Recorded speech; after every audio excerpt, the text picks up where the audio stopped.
हरिओम साथियों, आप सभी का पुनः मेरे इस ज्योतिष विज्ञान के चैनल में स्वागत है, हार्दिक अभिनंदन है। तो साथियों, जैसा कि अभी तक हम चर्चा कर रहे हैं इस चैनल के माध्यम से कि प्रत्येक लग्न के जातक के योग कारक और मारक ग्रहों के बारे में। तो पिछली वीडियो तक हमने वृश्चिक लग्न के जातक की कुंडली के योग कारक और मारक ग्रह के बारे में चर्चा की, और आज हम इस वीडियो के माध्यम से चर्चा करने वाले हैं धनु लग्न, जिनके स्वामी बृहस्पति होते हैं, उसके जातक की कुंडली के योग कारक और मारक ग्रह के संबंध में। तो साथियों, हमारा जो जीवन है कुछ न कुछ परेशानियों से भरा होता है, कुछ न कुछ तनाव हमारे जीवन में रहते हैं, मनुष्य के जीवन में रहते हैं। और यदि हम किसी भी विधि द्वारा किसी भी प्रकार से अपने तनाव को कम कर सकें या करने की कोशिश करें तो निश्चित रूप से हमें एक संतुष्टि मिलती है, एक सुख का आभास होता है। तो इसी परिप्रेक्ष्य में मैं कहना चाहूँगा कि अगर जो हमारे मन में तनाव उत्पन्न होता है उसे हम जान लें कि ये तनाव किस कारण है, उस कारण को हम पहचान लें और उसका इलाज करना शुरू कर दें। जैसे कि अगर हमें कोई बीमारी होती है और डॉक्टर उस बीमारी को पकड़ लेते हैं तो और उसी का इलाज करना शुरू कर देते हैं, तो हमारी कितनी भी बड़ी बीमारी हो वो बीमारी स्वतः ही ठीक होना शुरू कर देती है। क्योंकि साइकोलॉजिकल हमें ये लगता है कि अब तो डॉक्टर साहब ने हमारी बीमारी पकड़ ली है, उसकी दवाइयाँ चल रही हैं और अब हमें ठीक हो जाना है, चाहे वो काफ़ी समय लगे उसको ठीक होने में। तो यही प्रकार है कि दैनिक जीवन में हम क्या होता है कि हम सोचते हैं कि हमारा फलाना ग्रह खराब चल रहा है, या हमारी शनि की 7.5 है, या ढैया है, या हमारा काल सर्प योग है, या हमारा राहु खराब है, और इसी कारण हमें कठिनाई हो रही है, परेशानी हो रही है। और यदि हम इन परेशानियों का इलाज करना शुरू कर दें, इनके बारे में उपाय करना शुरू कर दें, तो हमें एक संतुष्टि मिलती है, हमारा तनाव कम होना शुरू हो जाता है कि हमारी 7.5 है शनि की और हम उसका उपाय कर रहे हैं, जैसे हमें बताया गया उसका उपाय कर रहे हैं और अब हमें ठीक हो जाना है। तो यही चीज़ है, हमें साइकोलॉजिकल भी एक दबाव पड़ता है, एक तनाव होता है, उस तनाव को हमें कैसे ठीक करना है।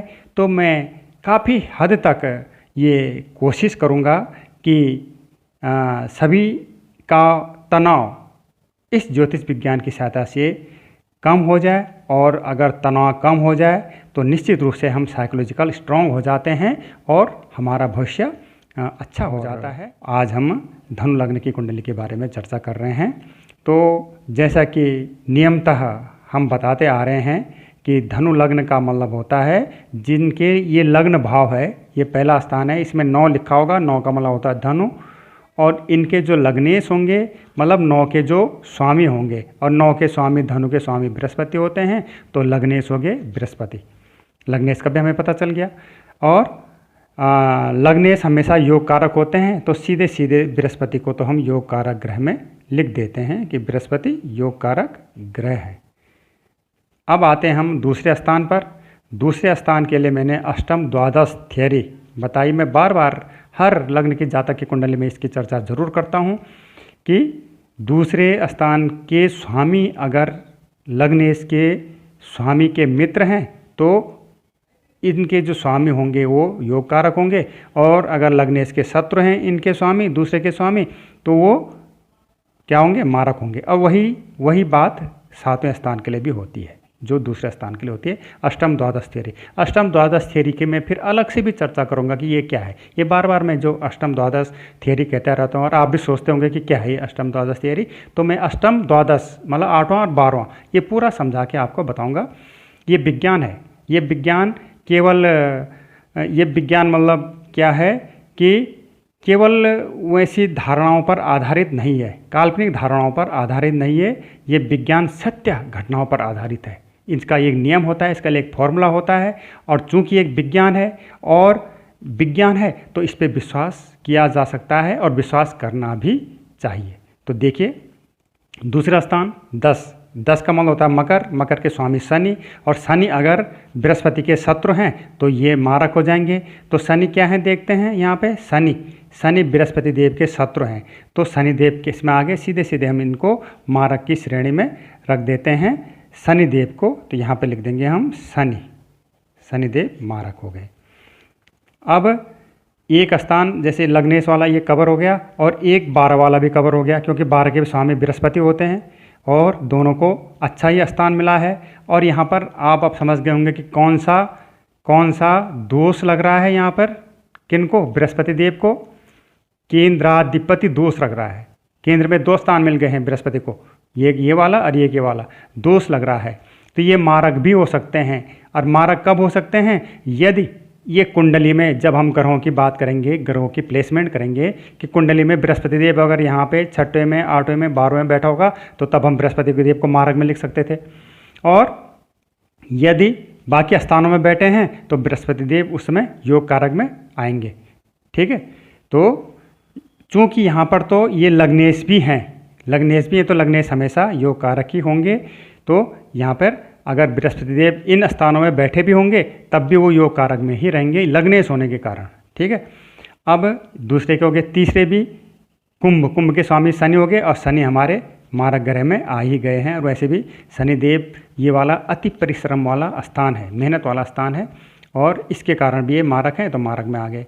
इनकी बात भी हो गई है, बृहस्पति देव की बात हो गई है। फिर अब इनकी बात करते हैं, एक का मतलब मेघ। अब मेघ के स्वामी मंगल, तो मंगल देव क्या हैं इस कुंडली के वजह से इष्ट देव भी है, और ये बहुत अच्छा स्थान होता है, 5वां 9वां स्थान बहुत अच्छा होता है, और अच्छे के स्वामी हैं मंगल देव।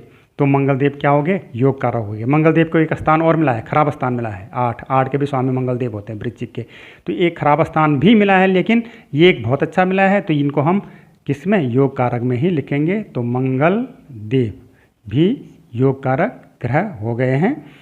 अब आते हैं हम यहाँ पर 6वें स्थान में, जहाँ पे कि 2 लिखा हुआ है और 2 का मतलब होता है वृष। अब वृष के स्वामी होते हैं शुक्र।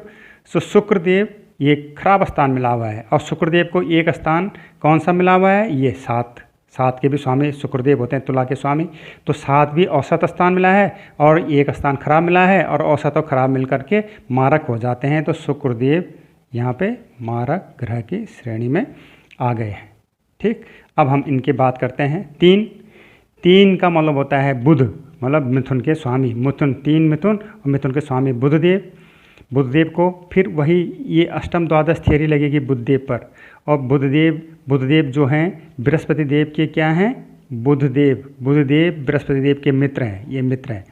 तो ये बुधदेव किस में आ जाएंगे, ये योग कारक ग्रह में आ जाएंगे। और बुधदेव को एक स्थान और भी मिला है, ये वाला 6 के भी स्वामी बुधदेव होते हैं, कन्या के स्वामी।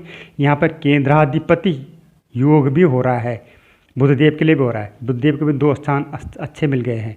तो बुधदेव को अब हमें देखना है कि कुंडली में जब ग्रह का प्लेसमेंट होगा उस समय बुधदेव कहीं 6, 8 और 12 में तो नहीं बैठे हैं।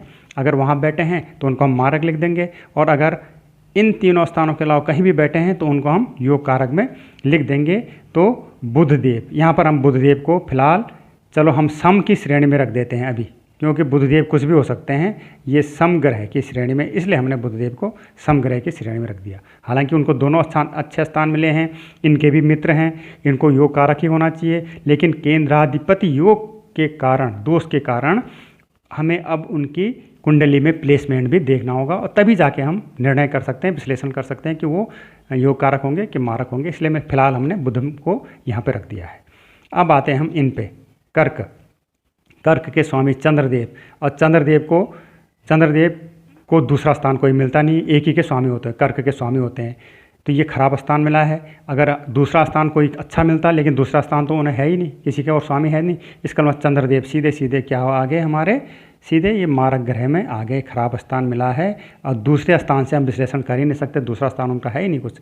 फिर अब आता है हम इस स्थान पे सूर्य, मतलब सिंह के स्वामी सूर्यदेव को बहुत अच्छा स्थान मिला है और इनको ये भी एक ही राशि के स्वामी होते हैं। केवल स्थान मिलने के कारण, बहुत अच्छा स्थान मिलने के कारण वो योग कारक ग्रह हो गए, तो योग कारक की श्रेणी में हमने उनको रख दिया है। इसके बाद 6, तो 6 मतलब कन्या, इनके स्वामी बुध जी की जिक्र इसके साथ आ गया है 3 के साथ। 7 इनका जिक्र 2 के साथ आ गया है, 2 के भी स्वामी होते हैं। 7 के भी स्वामी होते हैं शुक्रदेव। और 8 मंगल देव जी का भी जिक्र 1 के साथ आ गया है, मेघ के स्वामी भी और वृक्ष के भी स्वामी होते हैं, इनका भी जिक्र यहाँ पे आ गया है। तो इस प्रकार से ये 7 ग्रहों के हमने 1 2 3 4 5 6 और 7 इनको हमने डिस्ट्रीब्यूट कर दिया है योग कारक और मारक ग्रह में। और बुधदेव के विषय में मैंने आपको बता ही दिया है कि हमें उनकी प्लेसमेंट देखनी पड़ेगी।